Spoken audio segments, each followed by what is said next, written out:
Você acabou de ver uma equipe de trabalhadores se preparando para entrar numa galeria, ou melhor, num espaço confinado que requer permissão de entrada. E você sabe por que esse tipo de espaço exige permissão de entrada? Bom, você vai descobrir a razão da permissão e outras coisas muito importantes sobre os espaços confinados. Um espaço confinado é um lugar com entradas e saídas restritas ou limitadas.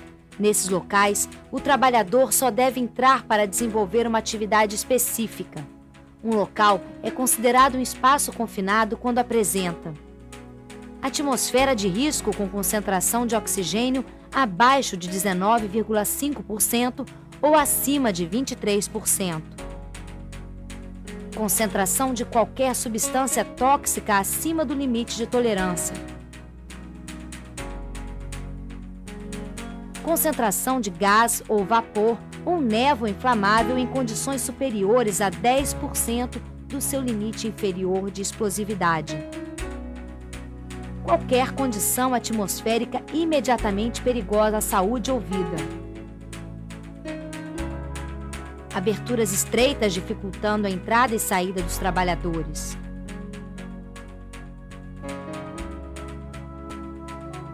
Um ou mais riscos à segurança e saúde do trabalhador.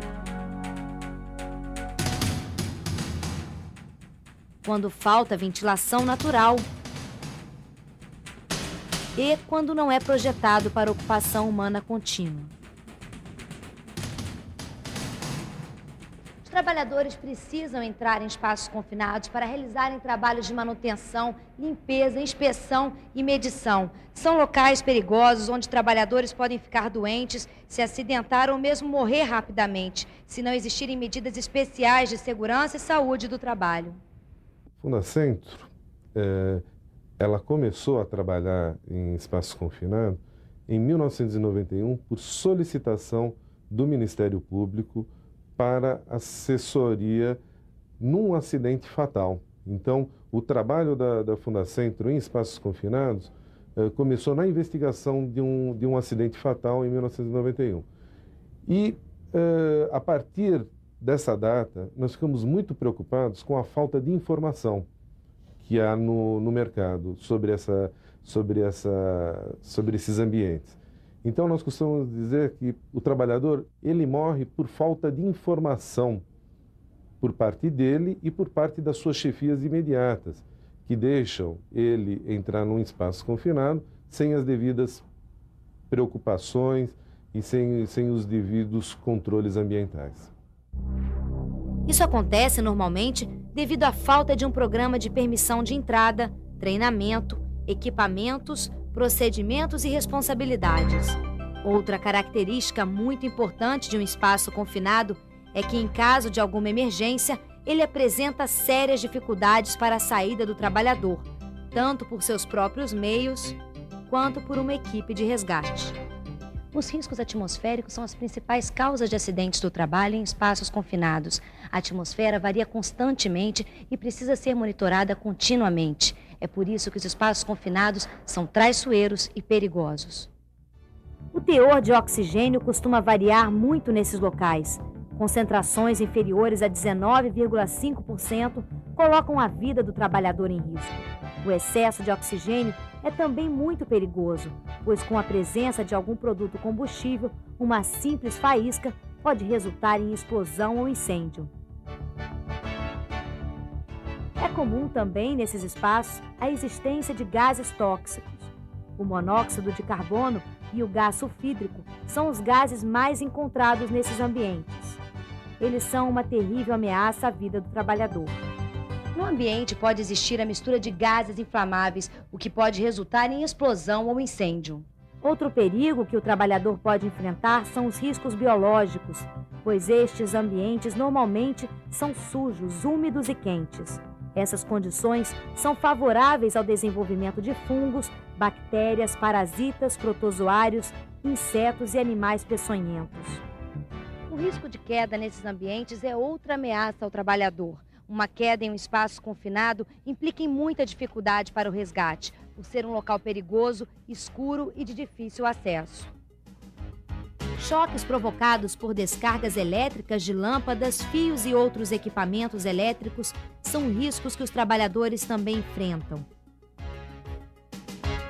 A energização acidental de circuitos e equipamentos elétricos é um risco que pode ser evitado pelo fechamento dos quadros elétricos com cadeados. Nos espaços confinados podem ocorrer também desabamentos, desmoronamentos e inundações.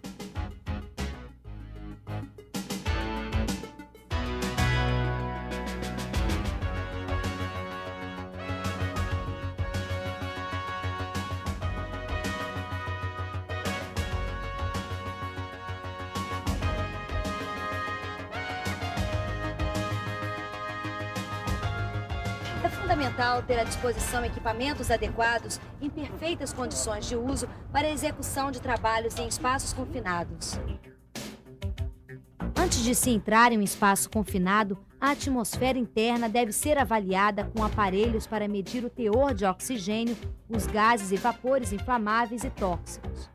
Caso se detecte baixa concentração de oxigênio ou alta concentração de gases inflamáveis ou tóxicos, deve ser realizada a ventilação mecânica.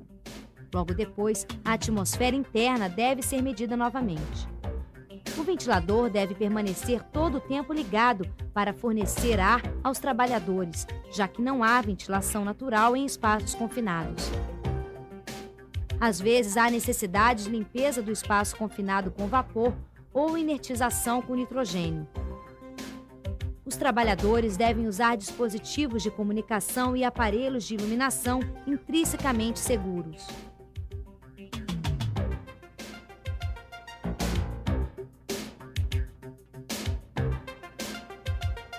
Equipamentos de proteção individual, emergência e resgate são imprescindíveis, assim como os protetores respiratórios autônomos e os movimentadores individuais de pessoas nos espaços confinados verticais. Após a verificação de todos os itens de segurança, o supervisor autoriza a entrada dos trabalhadores por meio de um documento chamado Permissão de Entrada. Neste documento consta o tipo de espaço confinado, o objetivo da entrada, os nomes de todos os trabalhadores autorizados, além de enumerar os riscos daquele espaço e as medidas usadas para controlar ou eliminar os riscos antes da entrada. Na permissão, deve constar também os números de telefone dos serviços de resgate e emergência. Este documento vale só para um período de 8 horas de trabalho. Essa permissão ela vai avaliar toda a parte e condições do equipamento em relação à limpeza e travamentos e também garantir que sempre haverá uma pessoa como observador, que será a segurança da pessoa que estiver ali dentro. O vigia fica fora dos espaços confinados monitorando os operários. Os supervisores de entrada são responsáveis pela análise das condições de segurança do trabalho, permissão de entrada e supervisão das atividades.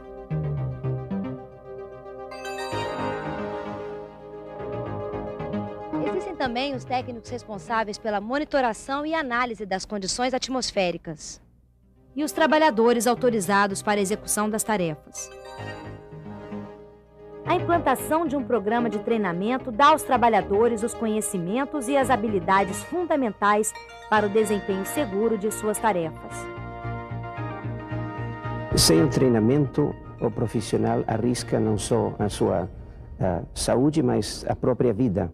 E, além de resultar isto nas consequências trágicas pessoais, afeta todo o processo produtivo da empresa, da produtividade, da moral, e realmente não se justifica que agora que tem tantas oportunidades de se fazer esses treinamentos que eles não sejam feitos. É no treinamento que o trabalhador pode reconhecer os sinais de perigo, conhecer os equipamentos, adotar medidas corretas de abandono e emergência e saber evitar o pânico. O treinamento serve também para avaliar as condições psicológicas do trabalhador. Este é o grande momento para dar à equipe de trabalho uma orientação técnica abrangente e os conceitos básicos de segurança. Existem vários tipos de treinamentos para espaços confinados. Na verdade, não é que existam vários modelos de treinamento. Existe o básico das informações, quer dizer, aquela literatura básica, mas cada espaço confinado é um espaço que tem que ser devidamente avaliado e planejado um treinamento para esse tipo de espaço. O que falta para que as empresas tenham essa cultura do treinamento? Primeiro, eles têm que reconhecer os riscos que eles têm. A grande maioria não está reconhecendo ainda qual é o grande perigo de espaço confinado. A partir do momento que eles consigam identificar o risco dentro das empresas, aí eles vão entender a preocupação e, evidentemente, a necessidade de se efetuar o treinamento com os trabalhadores envolvidos nessas operações. Outra equipe de trabalho que precisa regularmente receber treinamento é a do Serviço de Resgate e Salvamento.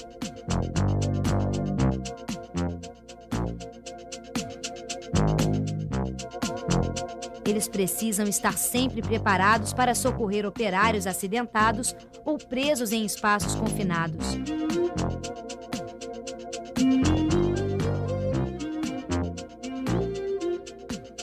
Um resgate bem-sucedido requer que os equipamentos necessários estejam já à disposição antes do incidente ou acidente ocorrer.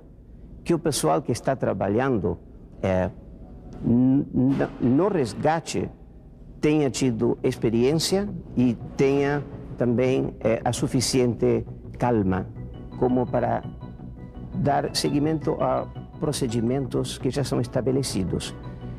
O estresse, nos casos de certos espaços confinados, faz com que nas estatísticas a gente veja que ocorrem às vezes até 2 óbitos de socorrista por cada vítima que morre no espaço confinado.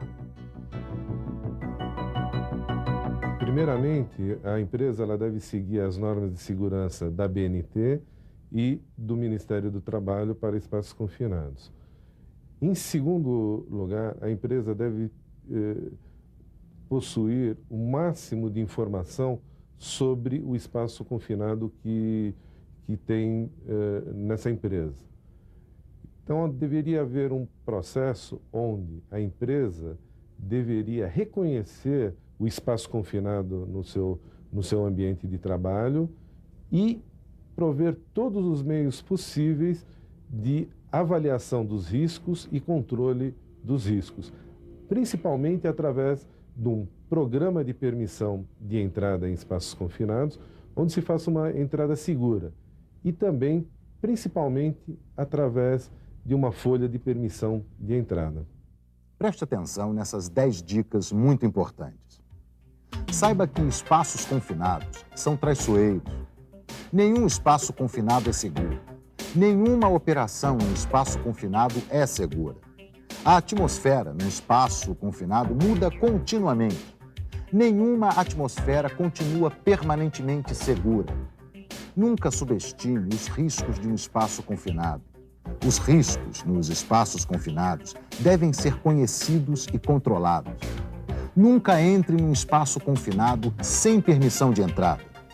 Portanto, não esqueça nunca essas informações, pois algum dia elas podem salvar sua vida. Vamos lutar pela erradicação dos acidentes do trabalho em espaços confinados. Fundacentro, trabalhando pela segurança e saúde de quem trabalha.